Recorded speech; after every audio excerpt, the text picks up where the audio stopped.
Hey, welcome to the James Show, News Talk 820 WBAP, now on FM at 93.3. I don't talk a lot about my religion, my faith on the show because I'm such a terrible example. I don't want to go run around telling people I'm a Christian because, you know, I cuss a lot, I drink a whole lot, and, you know, I'm just not a good example. Not something that needs to be held up as an ideal in that respect. Another thing that makes me a terrible, terrible Christian is I am not good at this whole forgiving thing that we're supposed to do. I have big problems with that. I understand, mentally speaking and even physiologically speaking, it's not good to hold a grudge. It's not good to run around with, you know, just extra stress or whatever. It's not just for the other person. It's for you. That's why you forgive people.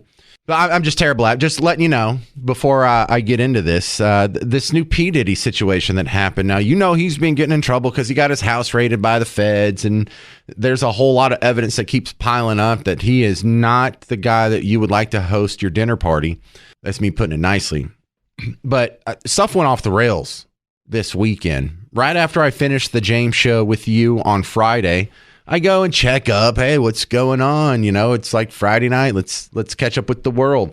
And I see the video that surfaced. There's a video from like 2016 of Puff Daddy smacking around his girlfriend, his longtime girlfriend, Cassie. And looks like she is in a giant hotel room. I don't know. It has an elevator, but it doesn't look like there's doors lining the wall. So they're in parts of hotels that you and I don't get to go to. I guess up in the penthouse, there's only like 4 doors per floor. So it doesn't look like they're in a hotel. It just looks like they're in a hallway, maybe even like an office hallway or something. But she's walking down this long hallway to go to the elevator, and she's not dressed up like she's about to go out. She's in like a t-shirt and sweatpants. She is leaving, and this is an unplanned, unscheduled exit. So I don't know what happened before this video.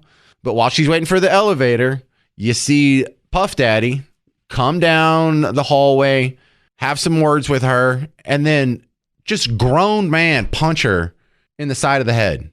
It is really shocking stuff because I don't know if you have ever with your own eyes seen a grown man close his fist and punch a woman like he would punch a man, but it's shocking. It's shocking when you actually see it. I remember there was the, what was the football player? Not Ray Rice. Not Ray Lewis, something Rice. No, not Rasheed Rice. The guy for Baltimore that punched his girlfriend in the elevator. Now, that was terrible because we saw that, and it's terrible for the same reasons. You see a man get really mad. You see him not slap her. For some reason, you know, I don't like, you know, hitting chicks in any fashion, but slapping, you're not. It was Ray Rice? Why do I even question myself? You know, if you're slapping somebody, you're doing that more for the insult, not to actually physically harm them. I mean, that physical harm's just a little bit of a bonus, but it's not the same as punching someone. You slap someone in the face, you're not getting them a black eye. He grown man punched her, and she hit her head on that pole on the way down in the elevator. And that was the last time I felt like this because I was just shocked. I was like, boom, who does this? And I felt like that when I saw Puff Daddy do this. Now, she goes down like a dish rag, and then he kicks her. And it's not, you know, Harrison Butker field goal kick. It was kind of like an angry, like, get your dog out of here, like, hey, get off me kind of kick. The first one. The second one, he stepped into it. It was a for real kick to her, like kind of in the small of her back. All right. Now, after seeing that, I was like, all right, I don't care what the rest of the evidence is. I don't even know what he's guilty of or not guilty of. But there's no doubt in my mind that this is a bad human being. This is a bad dude. There are a lot of good people who do bad things. There are a lot of bad people who do good things. He is a bad person who does bad things. And look, the dastardly part about this whole back and forth that makes it so saucy is just late last week, he had made a post about how there's no way, this is not me, it's not who I am. They're all lying. There's no evidence whatsoever. And then this came out. Ooh. So then Puff Daddy makes a video asking for forgiveness. And I'm going to play this for you, and I want you to listen to this. And I'm asking you, could you forgive him? Could you forgive him if you were Cassie, ladies? For guys, could you forgive him if that was your sister or if that was your daughter? You'd probably just kill him. You'd probably find a reason to spark a fight with him and then, oh, look, I'm armed. Who knew? But this is Diddy asking for forgiveness. It's so difficult to reflect on the darkest times in your life, but sometimes you got to do that. I was up. I hit rock bottom, but I make no excuses. My behavior on that video is inexcusable. I take full responsibility for my actions in that video. I'm disgusted. I was disgusted then when I did it. I'm disgusted now. I went and I sought out professional help. I had to go into therapy and go into rehab. Had to ask God for his mercy and grace.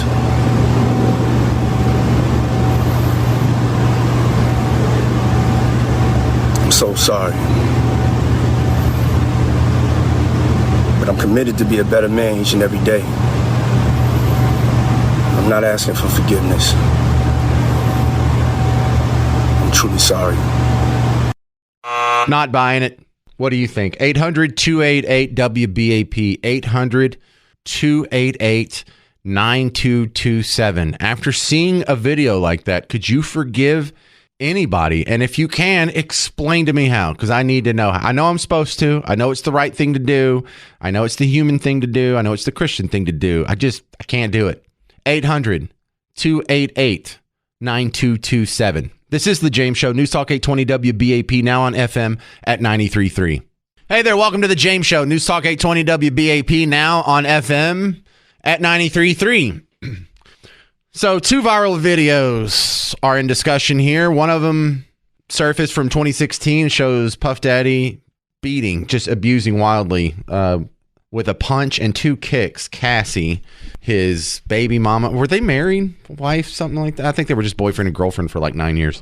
And then he put out an apology video, and the apology video doesn't set well with me, and it should. We should be forgiving him, but can you forgive him? 800-288-9227. Melinda in Garland, you're on The James Show. Could you forgive Puffy for that? No. God might forgive him, but no, I wouldn't.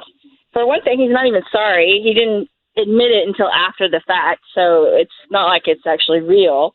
So, well, he probably didn't know that the tape even existed, or he wouldn't have ran his mouth so hard. Right, but that's the thing, is like there's no evidence. It's like he's probably told her that for years. So yeah, someone like that, it's like if you wait until after the fact and then make excuses and then say you're not making excuses, you're not sorry. All right, there's 3 million women in Dallas-Fort Worth. The reason you called is because I imagine you have some sort of adjacency to domestic violence. Well, I don't actually. I've had plenty of women around me who've actually gone through that. I would never go through that. I would kill someone if they tried that shit on me. So you dump. Okay, we got it. I hope we got it. She said a bad word. But yeah, she was saying that, in case you missed it, that she herself has not been a victim of abuse, but a lot of people who in her orbit have. And that's what I mean, at least adjacent. If it hadn't happened to you, you've at least seen it. And that's the confounding part about it. Sorry, Melinda, we can't go back to you. That's the confounding part about it, is that these women stick around. And of course, we've had these discussions. We know people who've been through this. I mean, you might have a sibling or a family member who's been in a domestic violence situation. And look, I still don't get it. I just have had this discussion enough. I don't understand why you don't just leave. And people say, well, it's not that easy. No, staying with some guy who's going to punch you in the back of the head when you're not looking is more difficult than leaving. I promise you that. But look, it's, again, easy for us to say, easy for the guy on the radio who's never been hit in the back of the head by his spouse or kicked or any of that to say. But for the outside world, that confounds all of us.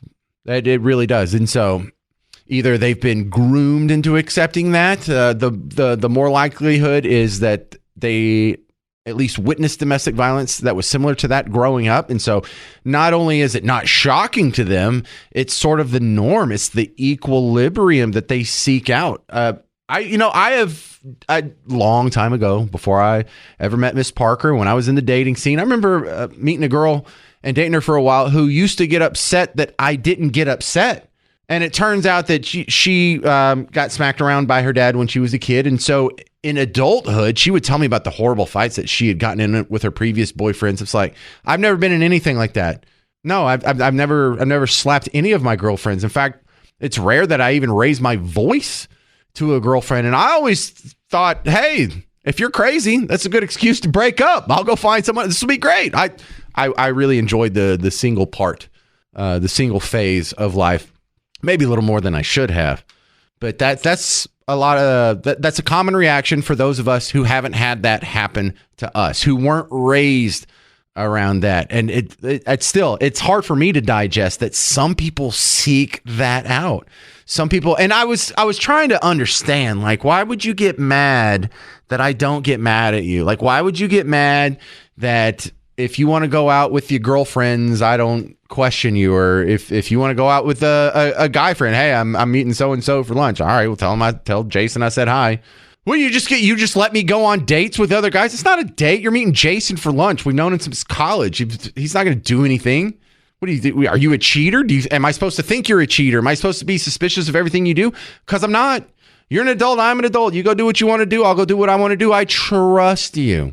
Then again, like this whole P. Diddy thing, like, was he always like this? Because it's too much of a coincidence that so many people, when they get in these positions of power and when they get money and when they get into the most important thing that makes people go crazy or go off the human deep end is when the people around them stop telling them no. When you reach a certain status, when you reach a certain level of fame and wealth, people around you, whatever you want, we'll go get it. You want a girl? Fine. Oh, you already have a girlfriend, but you want to hook up with her too? I'll go grab her for you. I'll bring her right over here. And they will accommodate these terrible lifestyle choices. Oh, you want some cocaine? I can find some cocaine for you. I'll get you. So not only are they not saying no, they are supplying and supplementing and encouraging every vice, every little human flaw that most of us say, anything in moderation. There's no more moderation. If you like beautiful women, why don't you try and have 10 at a time? And if you're Puff Daddy, maybe you can pull that off. And I think some of these people sort of like an autodidact, they sort of train themselves to be psychopaths. The definition of a psychopath is someone that manipulates people in their immediate orbit for short-term pleasure. And so if you're a guy that just has one-night stands over and over and over, you may not be a psychopath at the beginning, but you do that long enough, you'll at least be a sociopath. You can train yourself to be crazy. And I think a lot of these people do. I think that might be something that happened to like Elvis, kind of going crazy. Howard Hughes in The Aviators, similar thing, but not like a musician, just a rich guy who had wealth and status and power, and people stopped telling him no. Then you end up smacking people around, having illegitimate kids, whizzing in jars. It gets weird after that. You got to have people around you to tell you no, or the human experience, like the recessive genes come out when that happens. And at the end of it, no, I cannot forgive any man who punches a defensive little woman in the back of the head. There's just no excuse. Period, point blank, end of story. All right, stick around. Coming up next, Mark Levin and then Chris Kroc. And then come back. We'll do this all again tomorrow at 2 o'clock. I'm on every day from 2 to 5. I give you 2 mandates when you go out there. When you go out in the world, tell someone about the James Show, like a human being talking. Tell someone that this show exists and it's funny. And he says funny things and plays funny audio clips and has funny callers, and his bits fall on their face sometimes. It's great. And then the other thing, find me on social media, follow me, and share my stuff out. That's all I ask. This has been The James Show. I'm James Parker. It's News Talk 820 WBAP, now on FM at 93.3.